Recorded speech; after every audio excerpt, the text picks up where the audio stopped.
Hello,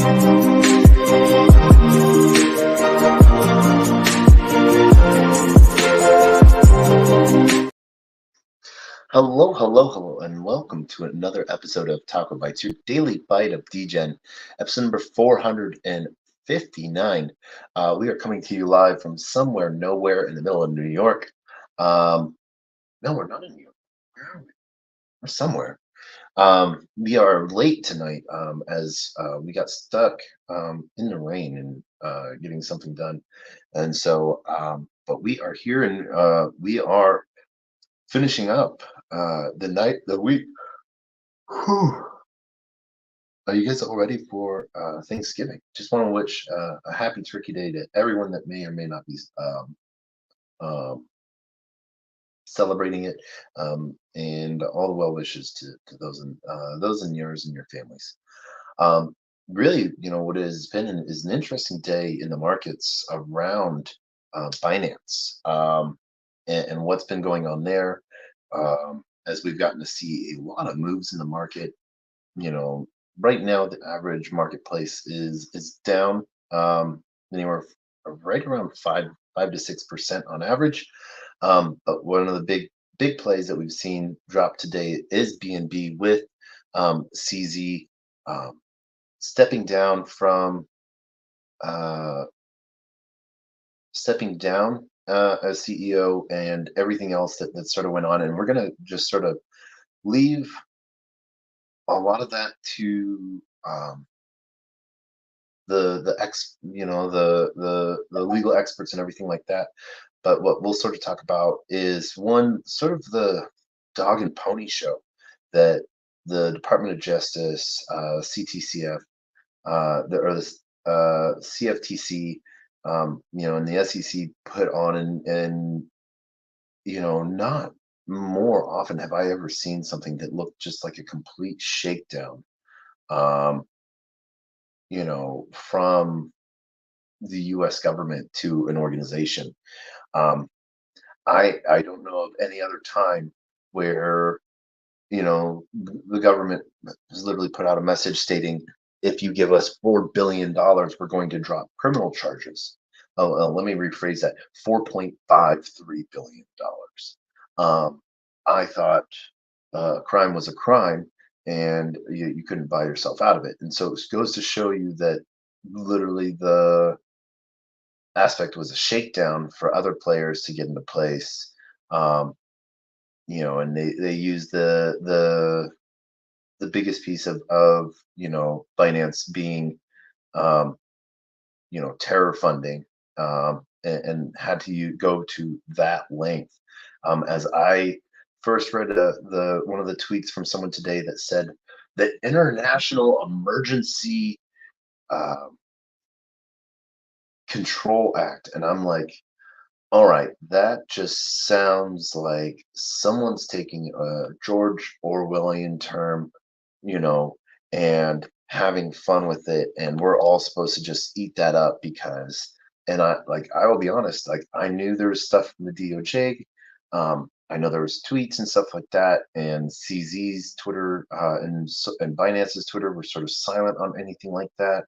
Um, and I'm like, no, there's something afoot, and the markets actually, spoke rather quickly, with BNB dropping from about 270 all the way down to um, right around 240.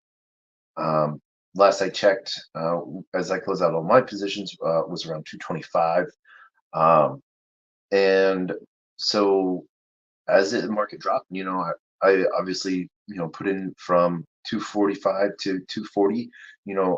I put in shorts in, and then market seemed to buy back, but the patterns to me just looked so weird. I was like, this looked more like average consumer market sell off because there was a lot of institutional buy. And so I'm like, there's got to be something afoot here that, you know, um, there's going to be a surprise play or something like that. I don't know, you know. there was part of me that like almost wished like the Department of Justice, was going to do their 3 p.m. announcement, and like everyone thought it was going to be, against CZ and CZ, and then I got word from, um, direct line of friends, journalists that wishing their group was all in Seattle, where this is taking place, and CZ, turned himself in. I was like, this is almost like it's a prop in a movie where the DOJ is going to say, uh, we have brought about charges, and this is the largest enforcement action, and today, with Binance, we have, uh, stopped terror funding in this regards and brought charges or something. That's what I was almost thinking it was like aiming for, because it was just so. It is turned into, um, a show these days, and I can't even, I'm disappointed in our criminal justice system of turning it into such a show, that it's just everyone just thinks it's a joke. And so this is the signal it says is that you can do whatever the fuck you want as long as you pay for it. And we accept cold hard cash or crypto. And so, this is what's really hilarious is the Department of Justice will take settlements in crypto, yet companies cannot make cannot get registered or licensed in blockchain financial services, because the SEC or the CFTC has not laid out clear guidelines on what is or not in a digital asset world. I had to get into uh, almost an argument the other, not an argument, but passionate discussion was, and I used the classic argument lines because they're very clear argument pieces. If I was an artist and physically paint you a painting, and I then, on canvas with, oil, and I sell it to you for $80 or something like that, and um, then I take that $80 and I reinvest it in myself, buy more paint supplies, buy whatever, and like maybe buy like an ad spot for painting. Um, and then next thing you know, you're just sitting there with your $80 painting. I do something like that and I get super famous. And now you could sell that $80 painting for $8 million. That painting is not a security. But if we make it digital, current to the basic standards, um, without ignoring the Howey test, it makes it a security. And so, that is where it's laughable. Common sense doesn't come into play, and so, we see financial institutions really making big plays that, but they're not making them in the United States. um, I think it was now 5 days ago, 6, 7 days ago. Um, for those that don't know about Axelar, I know I've talked a lot about CCIP and Chainlink, um, you know, but I've talked about Axelar for a long time. They're where I would put their comparison company to being Layer Zero, um, but Axelar, in words of one of the coolest BDs I know, who also works for Axelar. Um, he's like a brother. Um, Layer Zero is less decentralized, and a lot of their employees are jerks. Not all of them are jerks. There's some good. There's some amazing people at Layer Zero. Do not get me wrong. I know some of the team, and they are. There are some that are jerks, and there are some that are really cool. But Axelar I've liked just because I know a lot of the security team pieces. I know a lot of the power play, and the partnership team, BD team is great. Um, but Axelar, in conjunction with Apollo and JP Morgan, and the Singaporean uh, government and banking industry um, redid portfolio trade managements on chain with Apollo financial funds using Axelar technology in conjunction with JP Morgan's Onyx chain.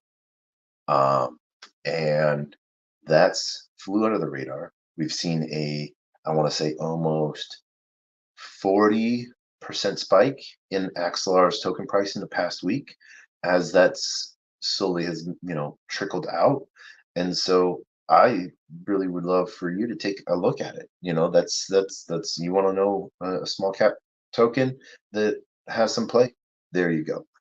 We had this conversation late last night with someone with 0x07 on Unlonely, about some of the smart market caps. And I did find a token that seems very interesting that got bridged over from Beacon Chain. That's whether this is how it is of someone just they set up a token that's mineable and it pays out only to um, validators in as a reward system to them. Uh, because those are only the only addresses that have it are contracts that are staking contracts for validators. And then I followed the trail of of some of the tokens that are on the open market, and a validator had unstaked, and when they unstaked, they collected all of their stuff.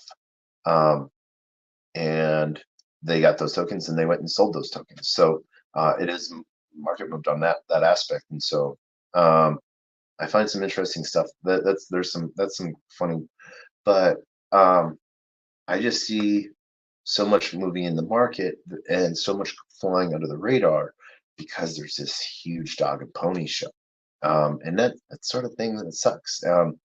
One of the I was going to be going over like CZ's tweet and stuff like that. I think, but everyone, please go read it yourself um, for the simple fact that I don't want to butcher it. But in short, what he said is um, he worked out a deal with the DOJ. He's grateful for his time. His baby is big enough to walk on its own now. Now he'll have time to go play around in DeFi all he wants and do some crazy fun stuff that he's thought of doing, but he couldn't because he was eating, sleeping, breathing Binance. Um, he's still going to be able to help with any partnerships. So that means he's keeping his door open there. He wants to start some sort of mentorship coaching thing. Um, And then the last and final two things that he left with was no customer funds were ever used for anything or misappropriated, and the DOJ, made that clear, as well as the fact that Binance, in and of itself, never did anything illegal or improper, and that all funds are SAFU. And so I think that was one of those like final kicks that, really pushing forward that, customer funds are segregated, separate, and safe, and seeing a lot of interest there on what that looks like. And so the very clear pieces were put out there.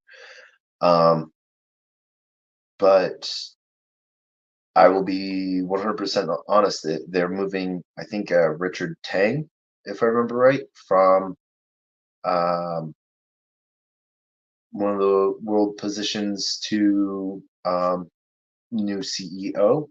And so I'm sure that this person was already on a short list of possibilities and whatnot. So, I don't think that this was like a last minute decision just made today. But then at the same time,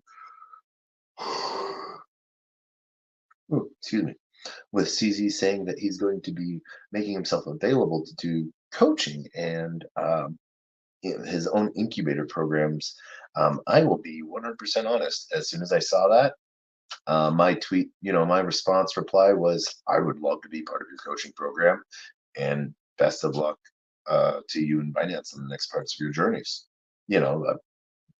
I don't know that, um, this is just one of those things where, I had the opportunity to meet CZ and I didn't claim it like I should have. Um, and but and I really do wish I really do wish I had. Um, but I didn't really appreciate the the publicity of proof of meeting important figures like that I've met throughout my entire life, or at least the last decade, um, and so it's you know yeah, 2.5 years ago, yeah. So right after COVID stopped, and you know, so yeah, right before COVID, I think. No, right after COVID. I don't know. Yeah, there was a couple opportunities. So um, thinking that publicity was just meant for video one way. So and it's just and one it's a cool way of keeping memories and stuff like that. So um, very very interesting pieces. And so um, yeah, you know what the statement from the DOJ and Janet Yellen is almost hilarious, and like how much they like Binance or CZ got his bones picked through. And I am just like I said, amazed that it's just turned into this much of a show. um talking about how BNB had a lot of price movement from that 275 position down to 240, 245. And so, fluctuated between 245 and 238 for a few hours, especially around 3 Eastern, when the Department of Justice was supposed to um, do its press review, live public press review. That ended up then getting pushed back to 3:30, and so there was some interesting price action movement. Um, and I initially had, before, um, I put in a long, because once it hit that 240 position, um, I was like, okay, cool. It's like this sale is public fear pieces. This is going to this can't be like what it like how it's being presented. I'm like being a dumb Chad, blinders on and hopium in full effect. Um, it cannot, the bad guys do not win this hand again, and um, markets are recovered, like not markets, but BNB bounced back up from like 238 all the way hitting back to like 247, you know, um, and then started to lose a lot of steam and see resistance and stuff like that, and then just started to slide. And so between those positions, it's sort of funny to see my tweets of like, I'm eating popcorn, watching this, putting it along, and then I'm like, I'm reversing that now and writing the hill back down. Oh, now I'm reversing it and writing it back up, and then I'm reversing that and writing it back down. And so then wrote it from 240 down to 225, on a short. And so very interesting to see how that the market sort of responded. It will be interesting to see um, if BNB slides even more, with Asia waking up. And I actually just want to go look at that right now just to see where that's at. So, heck, BNB's even returned some steam. Now it is back up to 235. Um, it had gone down to 224. Um, and now it's recovering back up to 235. So, what the move parts show me, looking at both the volume and the MA5 and MA10, large institutional buys. Um, and so what that sort of shows to me is it's more um, the big power players, the big movers, have belief in B&B, and that it's going to skate through all of this, and then at the same time, um, the the market is selling off, and so that's just some interesting pieces there to sort of see. Um, Looking at, and that's from our EMA. Oh man, that's just it is interesting to look at. Um, and Yeah, so it has been watching the 1 minute chart on this is just it is just a play of interest to me. Um, and So I've just sort of been sitting this out and watching what this looks like nonstop. And so um, I, if the if market players, in China come into play, they may see a fall price. But the way, at least, that Binance has handled this so far, um, they've handled it like a champ, like a company that's taking it, almost like we're taking one for the team here. And so I expect to see some other market plays by big people, um, denouncing CZ but praising Binance in the next couple days, or maybe denouncing CZ's actions but not CZ himself, because then there's the association of smear, that if CZ's dirty, then obviously Binance must be dirty, so they can't necessarily do that, but they have to clearly state that um, he made poor decisions, but meant with good intent.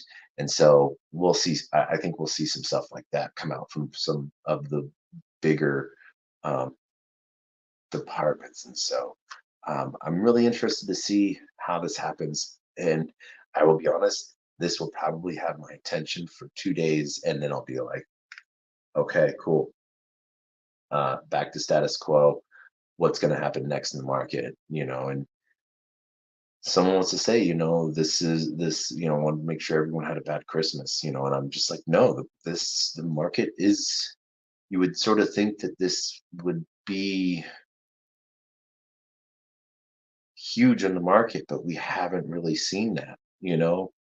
And so I think that's, the belief that the market has started to have in the system and not in the government system. So I think that's a really interesting piece there. I'm going to sort of pull that apart a little bit more in my head over the next day, to sort of have like a better piece on it tomorrow. But it's going to be an interesting few days, and I hope that everyone has a great holiday Thursday and um, Black Friday. So um, very interesting to see, um, historically, a little bit of the sell-off Friday to Monday.